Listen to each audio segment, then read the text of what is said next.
Joining us now on the Fed and how he's positioning through the end of the year is Principal Asset Management Global Head of Investments, Kamal Bhatia. Principal has $480 billion in assets under management in the U.S., $170 billion outside the U.S., big player in fixed income, real estate, and equities. Kamal, so how are you positioning for the Fed from here? Good to be back here, Sarah and Carl.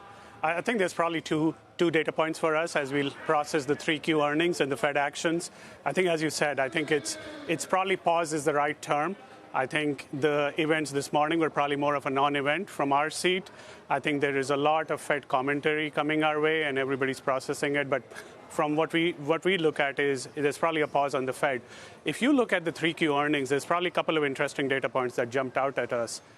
Earnings did not disappoint or did not exceed expectations. They're kind of, for the first time, in sync with economic drivers. So you kind of see that. There was probably a sense that financials performed better than expectations, and something like healthcare underperformed expectations. So you kind of see a bifurcation in the economy. So what that means is there was a view that more interest rate sensitive sectors, more credit sensitive sectors would be suffering as we look forward. That hasn't played out as much. And sectors that were probably not as indexed to interest rates would do well, and that's not true. So I think there's been a change in that dimension. But what are you doing with bonds now? Are you buying if you think the Fed is paused, and is it a final pause? I think we are at a very interesting juncture in bonds. I think for the past, I would say 18 to 24 months, it has really just been about the coupon. And for the first time, I think you see this subtle period of transition where you are smart if you become a total return investor. For the first time, I think you can manage duration actively and generate quite good active returns in bonds. We are not there fully, but we are at an early dawn of that transition. So I think it pays to be more active management in bonds, looking beyond just the coupons. And the credit environment is not bad for particularly investment grade. You mentioned financials. There was a moment where we were looking at the KBW flirting with the March lows. Yeah. Is it value there or not? I think value is an interesting word card. I think the way we think about it is quality is a better word than value.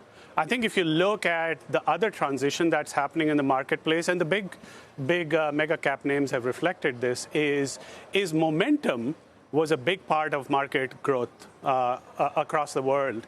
And we see momentum kind of slowing down. You still more volatility, but everybody assumed high volatility meant high momentum, which meant higher returns.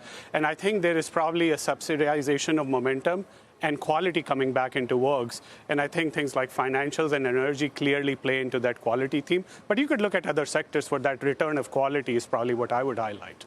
Well, such as? Such as, I would say, we are pretty much a very big global investor. And if you look across the world, one of the things we have observed is industrials there are a lot of industrials who are in the quality sector.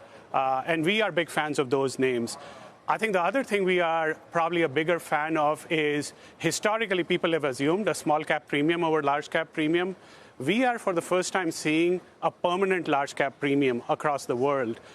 What has happened is, going back to the conversation Sarah was having around Fed, when the Fed had this low rate environment, many of the larger names, not just here, but across the world, refinanced on the longer term at a level that they are very liquid rich.